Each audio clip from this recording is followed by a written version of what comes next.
Hello friends, and welcome back to my channel. I'm out and about running some errands with a friend of mine, so I said, why not get a video in? I do have something I would like to share with you, I would like to talk about today, and that is how to recognize when a person is being honest in inquiring about things of God.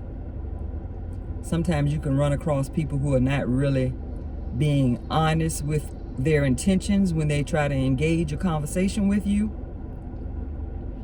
And I find that to happen more as you become closer to God and your communication with God is leading you and guiding you to different, people, different situations where you can be of help so He can get the glory.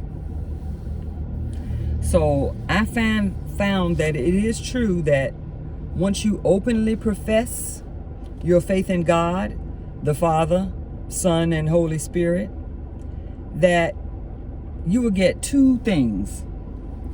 You will get some people who are, earnestly seeking, they want their souls to be saved, and they have been awakened to the fact that we need God in our lives. We need Jesus Christ, our Savior. So when those people come into that realization and they're seeking information to make their faith walk better, to get them, to help them to be closer to our Heavenly Father, then that's a good thing. Because we all want everyone to have a chance, at eternal life. And that is where you start. You have to realize that God is our all in all, our everything. And once we do that and we seek His face, then that's when we really start opening up our minds to receive His wisdom. And once we receive His wisdom, we learn the things that we're supposed to do in order to have favor with God, because He's pleased when we do His will. So that's the beginning of wisdom, when you realize that you do need Him in your life. So, if you have people inquiring, they have questions about the Bible or some things they may not understand, and that they are seeking God truly because they realize that they do need Him, then that's wonderful. That's a wonderful thing. I mean, that can really turn into long-lasting relationships where you can guide them, and both of you together actually can learn more about God and what we need to do in order to be good disciples. But then you have the other type of people who haven't opened their eyes yet, and some who don't want to open them, and they have a tendency to like to try to mock God's people, and they like to try to manipulate the word of God to fit whatever scenario they have in their mind. They try to distort the word. Now, they may approach you and say something that's really outlandish that they figure would kind of get you going, so you can get into that type of back and forward banter, trying to win the argument, I guess you would say, which it shouldn't be an argument ever. But they do have a tendency to try to kind of, get you a little on edge, which is definitely not a good thing to do. So they're not actually at the point where they are teachable or even want to learn. They just want to maybe tear you away from your belief system, or feel like you failed in an argument that they have with you to make you unsure of your own faith. So that's just straight tomfoolery. I mean, it shouldn't even be entertained at all. The Bible also speaks of don't throw your pearls before swine. That's what Jesus said. And he was trying to get the disciples to realize that if the person is not really open, they haven't opened their heart, they haven't, seeked out how to repent for the wrongdoings, that they have done in their lives. So they're not really ready. They're not ready. So if you spend a lot of time with a person like that and trying to convince them of something that they are not ready to receive, then that's really wasted time. Time that you could use on someone who realizes that they do need God in their lives. So, I mean, it's really a waste. And I know deep down inside, we always hope that with every person that we talk to about the love of Christ and the wonderful walk, because you're never walking alone when you choose to walk the Christ walk. No matter how much we want to have everyone to say, yes, I want that in my life. I want God in my life. I'm ready for that change. They're not going to be ready. And you can't take that as a defeat because you can't win someone over to believe in God, because Jesus never put pressure on anyone. He told you what was required, and then it's up to you to receive it. We can only plant the seed, and God does the watering to make it, come to pass, to help that person to open up their mind so that they can receive the word. So that's a tough one, but we have to accept that, along with the ones who decide, yes, I see now that I am not a self-sufficient, all-knowing, can do it all person. I do need Christ in my life. So in saying that, I'm just saying that as believers, we can all be blessed and grateful when we have a part in helping souls come to know Christ by sharing the gospel. And at times, these opportunities come unexpectedly, but I believe that they are all orchestrated by God. He sets it up. When someone is in need, he knows exactly where the disciple is in their walk that can share with that person that's seeking. He knows your level of knowledge, and so he knows how to strategically place you with the right person so that you can be able to help them and they will understand what you're saying.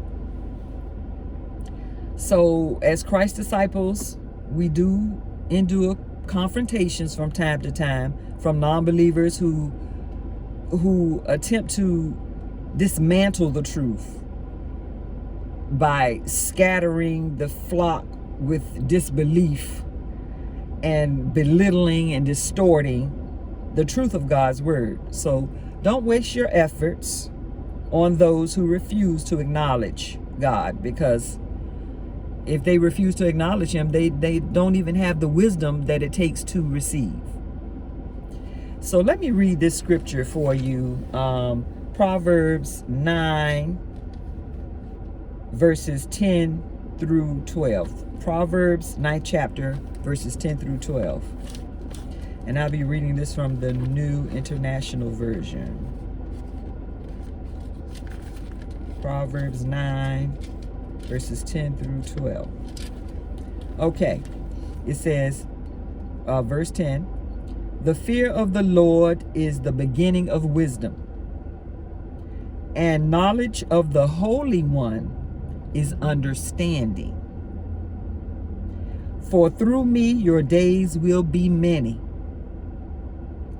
and the years will be added to your life. If you are wise, your wisdom will reward you. If you are a mocker, you alone will suffer. So that's what it says right there. The fear of the Lord is the beginning of wisdom. Because once you connect with God and you're seeking him and you're asking him for help, he will open up your mind so that you can receive his word. Because the only way you can really do better is to receive the word of God in your life and follow it. Pray, ask him to help to keep you on the right path, and that's what he will do. Because once you acknowledge him, that's when you receive understanding. Then God says, for through me your days will be many. And that does come with wisdom. You know how to maneuver in life. You know when it's best to go here and when it's not so good to go there. You know how to pray. You know when to pray, which is often, because we need him every day. We need him every day. Sometimes you have to pray as you're walking along. You see something going on, or you feel something, because he gives you that inkling, that feeling that something is going on as well. And so he can guide you around that. I mean, even just a route you take normally. And he might tell you one day, no, don't go that way. Go another, way. And you do that, and then come find out it was something detrimental that happened on that route that you were going to take. So he helps you daily with so many things. And so that will increase your days, by being obedient and following his word. And if you are wise, your wisdom will reward you. When you use wisdom, you have to have a reward. It just comes. Because you're not doing a fly-by-night, running by the, flying by the seat of your pants. You are really using wisdom because you're taking time to think things through. You're asking God's guidance. And that's how you receive wisdom.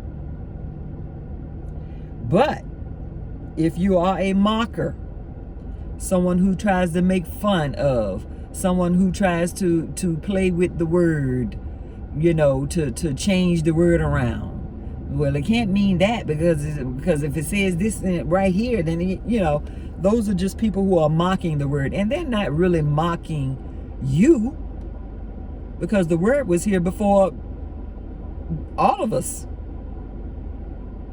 The word was already here. This is God's word that they're mocking. So they're mocking God. It's not you. So you should never take that personally, because it's God's word. And we're just trying to share it. So if that's what they choose to do, I mean, we just have to pray for them, because the Bible says right here, if you are a mocker, you alone will suffer. And we really don't want that for anyone, because this is a wonderful thing to be on the Lord's side. So I just wanted to share that with you, because I come into contact with people from time to time. I mean, it can be someone I have no knowledge of. It may be someone that maybe has knowledge of me that someone has said to them or whatever, but a lot of people will just, the other day I was in a store and this gentleman was talking about just calling out different scriptures, and it was kind of outlandish because it sounded like one minute he was talking about spare the rod, and I see some belts over here, come and get your whipping, but he was talking to his wife. I assume it was his wife. She was the only one there with him. And he was calling her by name, telling her to come over and get your whippings, because by his stripes you are healed. And I'm thinking, what in the world is he talking about? I kept doing what I was doing. I mind my own business when I'm, in stores or whatnot. And so then he kept saying, what verse is that? Is that verse 50 and 3/4 or 50? Just making little silly remarks. So I said, okay, so we have one of those. I don't know what it is. They seem to draw to you like magnets sometimes when you're really not even trying to go there and be in that frame of mind. So I was getting further away from him, shopping and minding my business. I did make eye contact with, not eye contact because she never looked up. At the woman he was talking to, she never responded to any of his comments. She didn't look up. She didn't, you know. And so I said, well, that is very odd. So I felt like it was basically for me, because the person he was talking to never responded to him. And then he kept saying things out loud, loud enough for me to hear. He said, I know what I'll do. I'm going to ask this young lady over here. I said, please don't. Because I can't quote verse and scripture. I said, I know what you're saying, but I didn't go into detail that he was talking about two separate scriptures. See, that would have pulled me in. So I said, I know what you're saying, but I can't quote the verses and, you know, the scripture at verse. I can't, you know. And so I just went on and kept going on with what I was doing, and he went on about his business. But you know, you just randomly, people can walk up to you and try to get you going like that.